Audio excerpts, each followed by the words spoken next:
జయ జయ హే తెలంగాణ జననీ జయకేతనం ముక్కోటి గొంతుకలు ఒక్కటైన చేతనం. గీ పాట గుర్తున్నదా ఉల్లా? అప్పుడు తెలంగాణ ఉద్యమం టైంలా గిదే పాట ఇనొస్తుండే ఊకే.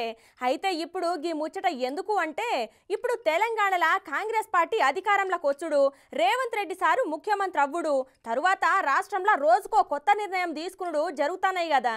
గట్లనే ఇప్పుడు గీ జయ జయ హే తెలంగాణ పాటను ఏం చేసిండో చూడుర్రి మన ముఖ్యమంత్రి సారు.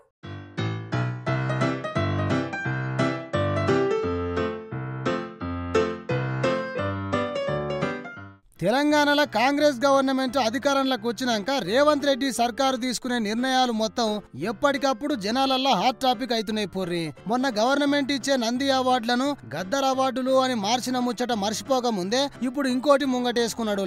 ఇక పాత టీఆర్ఎస్ కొత్త బీఆర్ఎస్ వాళ్ళు ఉద్యమం టైంలో వాడుకొని వదిలేసిన తెలంగాణ రాష్ట్ర గీతం జయ జయ హే తెలంగాణను రాష్ట్రం సాధించుకోగానే ఈ పాటను రాష్ట్ర పాటగా పెట్టుకుంటామని గప్పాలు కొట్టి గెలిచినాక పక్కకు పెట్టింది. ఒక పాటనే కాదుల్లా, అప్పటి ఉద్యమకారులను ఉద్యమ గేయ రచయితలను కూడా పక్కన పెట్టింది.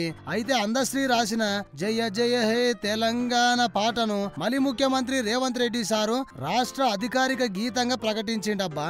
ఈ ముచ్చట్ను ముఖ్యమంత్రి రేవంత్ రెడ్డి సారు ఆయన ట్విట్టర్ ఖాతాలో రాసుకొచ్చిండు. ఒక జాతి అస్తిత్వానికి చిరునామా ఆ జాతి భాష సాంస్కృతిక వారసత్వమే. ఆ వారసత్వాన్ని సమున్నతంగా నిలబెట్టాలనే సదుద్దేశంతోనే ముందుకు పోతున్నాము.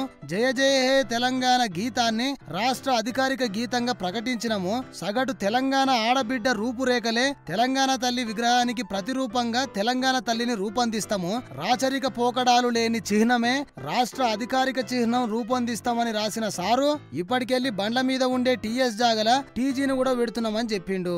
అప్పుడు ఉద్యమం టైంలో అందరూ వాళ్ళ బండ్లకున్న నెంబర్ ప్లేట్లకు ఏపీ తీసేసి టీజీ రాసుకున్న ముచ్చట్ను గుర్తు చేసిన సారు ఇప్పుడు గిట్లా మార్చుడు మస్తు హాట్ టాపిక్ అయ్యిందుల్లా జనాలల్లా.